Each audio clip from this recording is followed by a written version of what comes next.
You're watching Advisor Talk with Frank LaRosa. It's the only podcast offering unfiltered guidance and direct advice for anyone in the financial services and wealth management industry. Learn more today at eliteconsultingpartners.com/podcast. And now, here's your host, Frank LaRosa. Hey everybody, welcome to Advisor Talk. I am Frank LaRosa, your host. And as always, and a little cool today, we have some fans going, joined by my co-host and right-hand man in my office, Dale Dempsey. What's up? Good day. Yeah, what's what's up? Day. You caught me off Day. guard. Gosh. I was gonna text someone back. Can't you do that on a podcast now? I guess You can do whatever you want, man. Really? You can do whatever you want, but we got people watching, so. I was thinking about being like the guy, to your left, your right, who looks things up as you talk, and then we can not fact check, but just maybe So it's like what you do every day with me, like, Dale, what's this? Dale, I need a firm that does that. Dale's the information guy. What's up? Yeah, that's what's up. How That's you what's doing? Up. Good. We're I'm good. We're cool. My office cooled down, which is nice. We got some fans going. But look, I said that because it was almost like you got me thinking, right? So we talked briefly about the topic. Yeah. And then you got me thinking about changing up what I'm doing to get to where I want to go. That's the topic. And I was saying to myself, Dale is giving away. Dale's giving away the topic a little bit, but that's good. That's good. I'm glad I got you thinking. Right? That's a change. I'm glad I got you thinking. Yeah, all right. Well, that's what we want to do. We want to Right. get everybody listening to think about, the idea that you had, which is I'm going to serve that up to you. Yeah, but let's first welcome everyone to the podcast and to our YouTube channel. How you doing, everybody? Hey, welcome. folks. We're casual today because this is the weirdest summer time in New Jersey I think we've ever seen. This is not casual for me, by the way. I don't know. That's why I dressed up. You're dressing yours. Is that your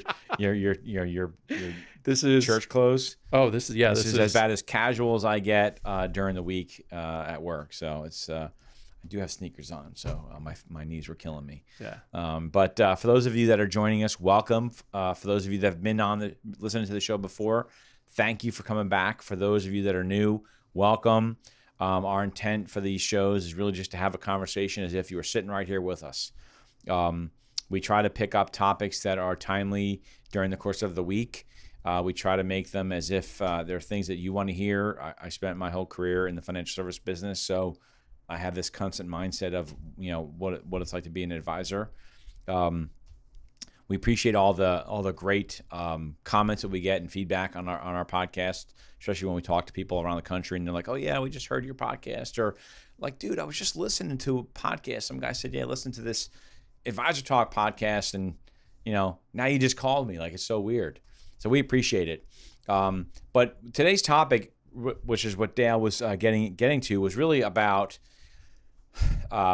It's not necessarily. This is sort of a broader topic, right? It's not necessarily related to specifically the financial advisor practice, but it is related to people in general. And if you're running a business, whether you're an independent financial advisor or at a W-2 firm, whatever, you're still running a practice, right?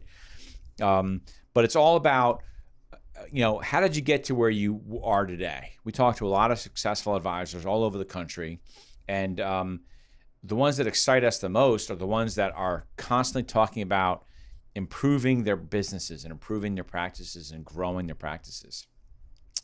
Unfortunately, we also talk to a lot of advisors that just want to coast, right? They talk about doing things and growing, but then when you ask them, you try to get in touch with them, and it's 5:30, and they're like, "Oh yeah, no, I'm out of work. I've left for the day." Like, what do you mean you've left for the day? It's only 5:30. Like, well, yeah, I've been in since 8:30. Like that's a long day, right? And so it harkens me back to like when I was an advisor, and many people, when you were an advisor, you all know this.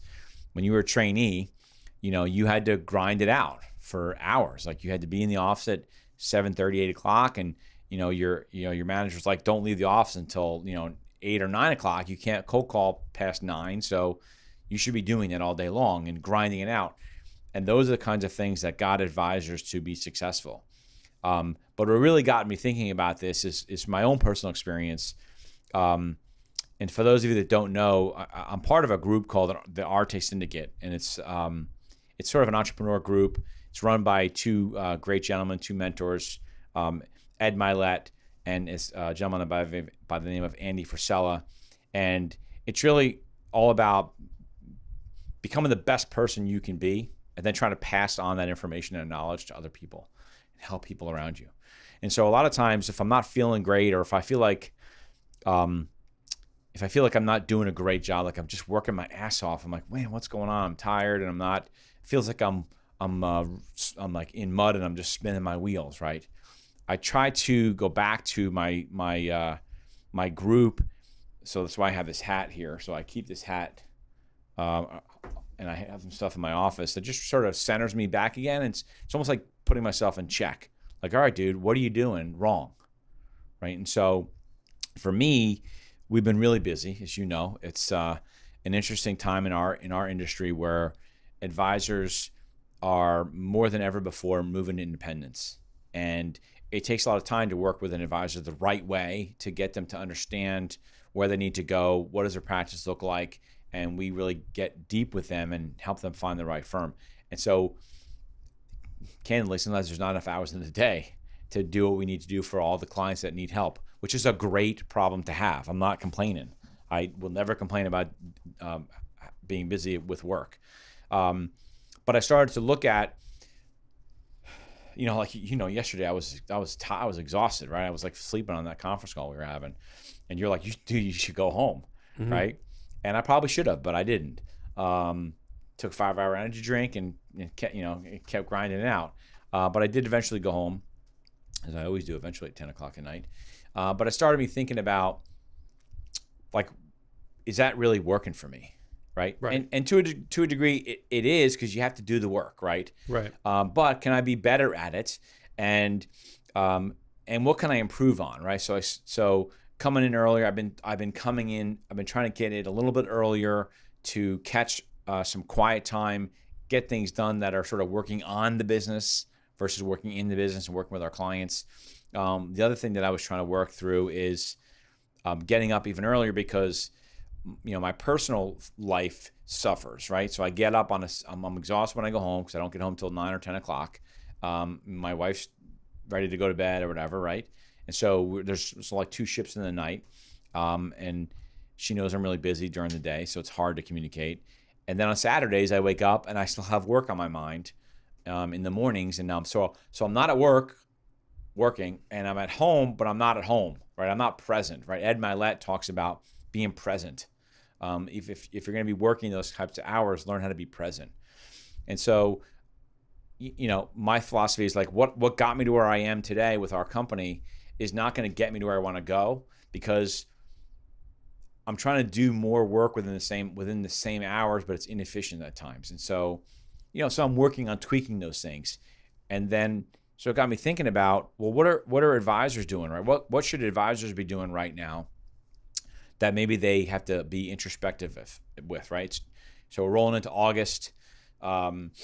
It's sort of a little over halfway through the year, and I think that advisors, if you're an advisor right now, you should be looking at your practice and thinking about, how did you do this year? What have you done well this year, and what have you haven't done well this year, and what do you want to see moving forward? It's like when you were using the analogy about climbing a mountain. I'm not a mountain climber, so I have no idea. Actually, maybe I got a better one. Because this is the first thing. This is the first thing I thought of. Yeah.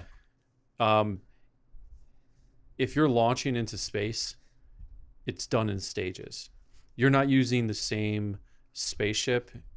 It actually detaches from itself, and then once you get into space, it's a different trajectory. It's a different set of rules you have to deal with, and then your return is also different. Right. It's sort of like the same thing. What's going to get you into outer space is what's different than what's going to get you back into the atmosphere. But traveling a path. Thanks, to Elon Musk. Thank you, ladies and gentlemen. Elon Musk. Thank you very much. So we're going to Mars for the first time with that analogy. I did have an advisor when we asked him what he wanted to do when he retires.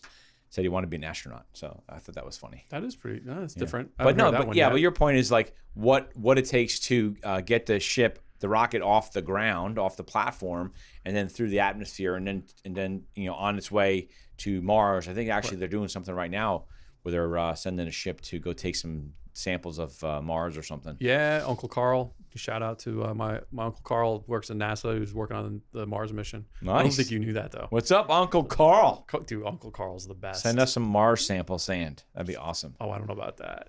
Who knows what's in that stuff? I know, right? It's a Martian time slip. Well, like grow like a sixth finger or something. I heard it's got super sharp rocks and it can just basically destroy all kinds of stuff if you let it. Anyway, so right. So Dale's using this analogy. We use an analogy like of you're climbing a mountain and you're getting to the summit, and all of a sudden you get to the summit and you find out it's a false summit. There's a whole nother summit behind it, and so you weren't really prepared, right? So you have to sort of peel back, look at more supplies, and then re-engage.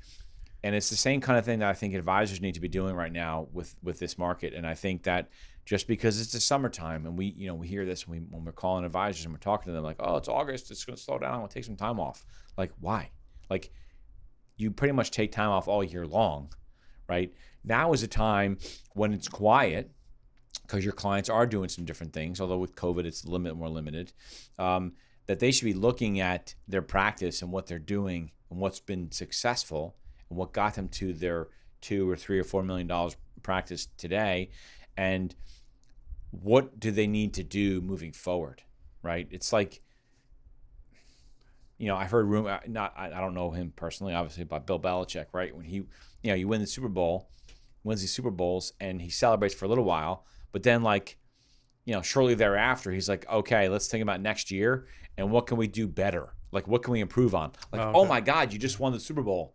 Like, he's always looking at what could we have done better to not give up as many yards, to score more points, to prevent, reduce our interceptions, to handle the ball better, right? Because we all know if you follow football, it's about ball control, right? Or how can we control the time of the clock better so we can control the pace of the game? He's always looking at those types of things. I love football, so I just, I love coaching football. I get all that stuff, right? I got a financial advisor analogy for that. I'm going to get his name wrong, but this guy, Brad, out of Kansas, did an interview with Ron Carson years ago. Okay.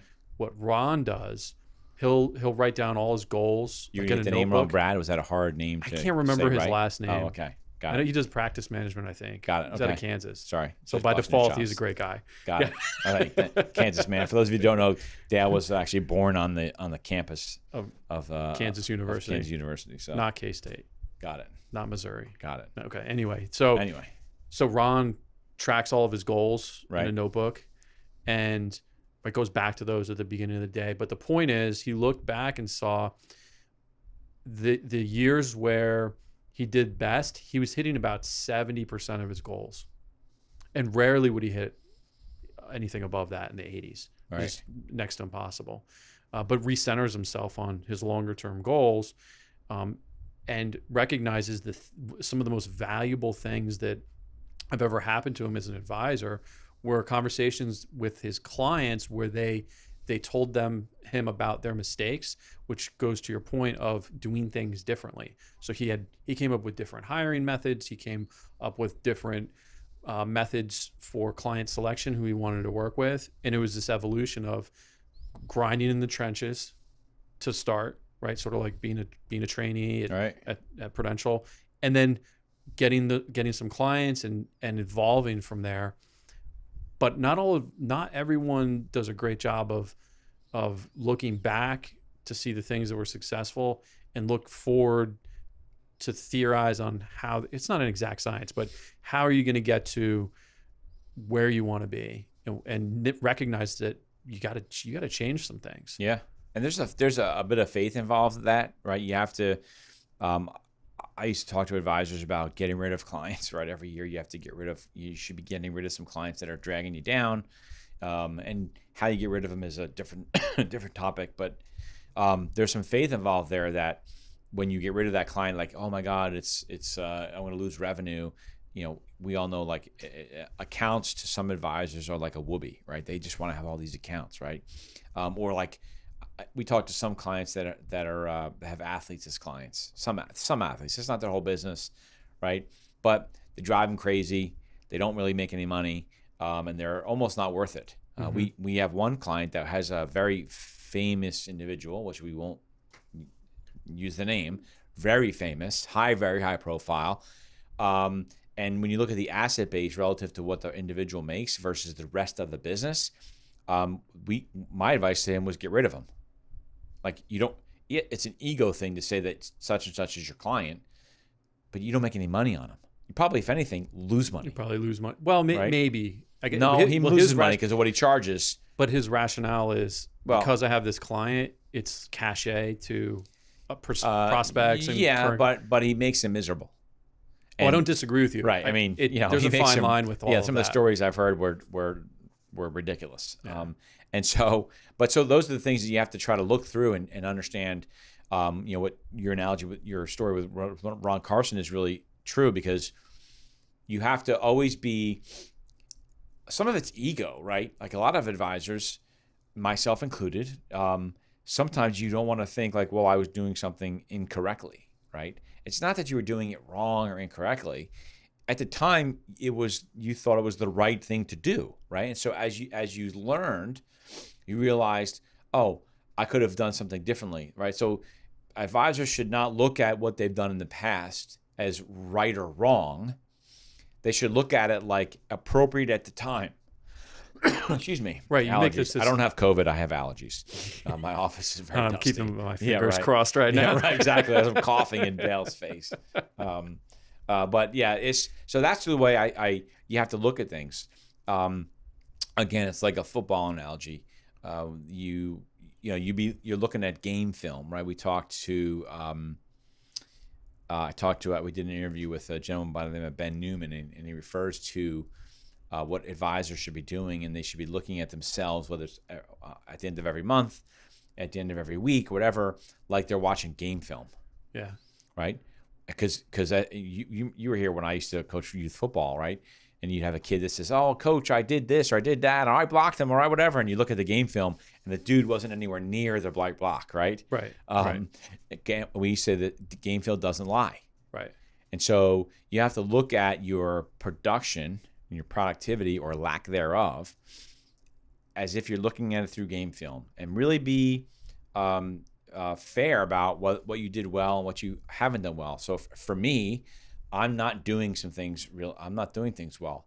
I'm going into the weekends and not being present with my family on Saturdays. Sundays I am, but I'm taking the week into the weekend, and so I'm not doing either one well, right? Because I'm not great in the mornings on Saturday, but I'm also not being as productive for the work things as I should be. So what I'm going to be doing is I'm going to be, Saturday mornings are just going to be another work day for me, at least until noon. And then once noon rolls around, I'm now done, and I'm now fully present and committed on the weekends to family. That's me being truthful about me not doing some things really well right now. You talked about one of the things I thought was interesting that you mentioned about one of the things that you're doing differently is what you're doing at lunchtime. Maybe just talk a little bit about that. Oh yeah, that's a good point. There's so that's a function of a few different things. One, I was working from home, and if only you could see how much food I could justify eating. It was ridiculous. Well, I used to see behind your YouTube thing. I used to see that that was a problem. Treasure trove of all sorts of food, snacks, and right. You guys were like preparing for the apocalypse. There's more than a few advisors who saw that too. So we would always kind of joke about my apocalypse food stash was literally right behind me, and it was, it was like beef jerky and like all the really good stuff. So as multiple functions here. So I'm going home and I'm swimming, and I'm trying to work off some of this beef jerky that I've had, and it does something else. Minus chips. I'm trying to work off the chips, which is killing me. I'm a big chip. I'm big fucking Tostitos. Excuse my Tostitos language. Are great. They're like crack. Right, with salsa. I mean, come on, crack for me. It's so good. But I'm swimming with my wife. My kids are there, and it's like maybe it's only 15 minutes, which is what I try to time it to. But they get to see me again. It's visual, and it's like family time. Yeah, and it's cool. They love that, and I love that too, because sometimes I'll come home and the kids are all asleep, and it's like again, like ships in the night, because I won't see him in the morning. So you got to make the most out of what you have. Right. And I definitely struggle with that. Well, I think part of this is we don't have a commute. Right. I always talk to Sarah about this. Right. She's like, well, it's like she's hitting me with a ton of stuff as I'm walking through the door, but I don't have that, like, yes, I can't think about anything. So for those of you that don't know, I live about 4 minutes from the office, and Dale lives about 2 minutes from the office. So, right. So when he says we don't have a commute, he means like literally by the time we walk in the door, we haven't even finished our thought from the office. It's funny you say that, because sometimes I tell my wife, hey, I'm going to take the long way home. The long way home means I just drive around my town and go through Main Street and then come back around to my house. So it takes me about 8 minutes. I do that sometimes too. Y'all who talk to me know, you'll call me and I'm still driving. But there's a factor of that, right? And so, like, how do you get rid of that on Saturday morning? Sometimes you don't, and you have to, you work through. You have things you got to do. You got to work through it, because it'll be on your mind, right, the whole time, when you should really be present with your family. Right. And that's what happens. That's what happens with me on Saturdays, is that I have things I want to get done, and a lot of times it's the working on the business stuff. Yeah. Right. And so it drags out on a Saturday, and if I just went to the office, I could get it done in 30 minutes or 40 minutes, right, and then put it to bed. And it could be any number of things. It could be a comp program we're rolling out, or it could be tax stuff, or whatever it is, right? A new business that we're starting, or a theater production that we're going to do in town. Well, that's what you're doing. Yeah, we're not doing a theater. I'm not doing a theater production. I'm being funny here. Yeah, right. But anyway, I just look. I wanted to. I think this was an interesting topic. I don't think it's talked about much within the advisor space, at least in terms of sort of leadership. I think advisors tend to go it alone a lot of times, especially if you're independent. And I just wanted to share my experience. It's something that I've taken away from my Arte Syndicate group in terms of really being truthful with yourself about what you're doing, what you're not doing well. And so I hope it was enjoyable. I would love to hear from people about what people are doing differently, right, than they've done before. So DM me at franklarosa.elite, or shoot us an email, Frank at eliteconsultingpartners.com, or Dale at eliteconsultingpartners.com. Leave comments. You might leave a comment that someone that is reading those comments really likes, and it helps improve. It could improve their business life, or it could improve, even better, their personal life. So please leave comments and share the content. It's great to build a community that we're all sharing information, because you never know who might need it at the time. So don't forget to like and subscribe to our podcast and our YouTube channel. We have over 1,000 subscribers on our YouTube channel right now, which is phenomenal. We have thousands and thousands. I think we're up to 25 or 30,000 downloads in just a short period of time. We've only been podcasting for like 9 months or so. So that's really phenomenal. I'm really excited about that. But anyway, thanks for joining. I appreciate your great insight. Elon Musk, Dale. Musk, no. I'm like a Wes Anderson now. Oh God. Right. I'm gonna do the. He's evolving. He's evolving right in front of me. I can't stop thinking about, like, Financial Consultant, the musical, which I will direct, and you're probably going to produce. Yeah. So anybody that wants to like write the script for that, you're an advisor. Financial advisor of the musical. Not really sure that's going to be all that exciting, but you never know. Oh, we'll make it inside. We've heard some interesting stories over the years. So, but anyway, Thanks for joining. We appreciate it. We'll see you next time. Thank you. Take care. Thanks for watching Advisor Talk with Frank LaRosa. If you enjoyed this video, make sure to check out some of our other episodes. Don't forget to like, share, and subscribe to our channel, and we will see you back here next week.